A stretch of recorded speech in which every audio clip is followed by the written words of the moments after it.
இப்போ நான் வந்து 2 வருஷத்துக்கு முன்னாடி வந்து நான் பண்ண வேலைக்கும் நான் இப்போ பண்ற வேலைக்கும் சம்மந்தமே கிடையாது, துளி கூட சம்மந்தம் கிடையாது. நிறைய பேருக்கு வந்து அந்த கேள்வி இருக்கும், லைக் நீங்க வேற ஏதோ பண்ணிட்டீங்க ஃப்ரம் இந்தியன் ஃபாரஸ்ட் சர்வீஸ், இப்போ என்னன்னா ஃபாரின் சர்வீஸ் கேடர்ல வந்து இப்போ ஒர்க் பண்ணிட்டு இருக்கீங்க, ப்ரொடெக்டர் ஆஃப் எமிகிரன்ஸா அப்படின்னு.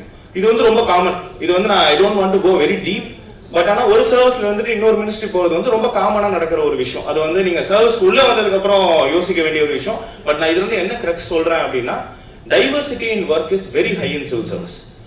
எப்போவுமே நீங்கள் வந்து ஒரே மாதிரி லைஃப் இருக்கு, ஒரே மாதிரி வேலையில் இருக்கும் அப்படிங்கிற ஒரு மோனோட்டனி சிவில் சர்வீஸில் இருக்கவே இருக்காது. Diversity is very high. இன்னொரு முக்கியமான விஷயம் என்னன்னா, சிவில் சர்வீஸில் மட்டும்தான் வந்து நீங்கள் ஒரு யங் ஏஜில் you are given a very high responsibility. Corporate எங்கே வேணா போகலாம், பட் உங்களோட க்ரோத் எப்படி இருக்குன்னா இப்படி இருக்கும். சிவில் சர்வீஸை பொறுத்தவரை நீங்கள் கிளியர் பண்ணிட்டு போவீங்க, 2 வருஷத்துல வந்து உங்களை ஒரு டிஸ்ட்ரிக்ட்ல வந்து ஹெட்டா போட்டு உட்கார வச்சிருவாங்க. இந்த ஒரு high responsibility in your 20s or early 30s, இது வந்து சிவில் சர்வீஸ்ல மட்டும்தான் கிடைக்கிற ஒரு விஷயம்.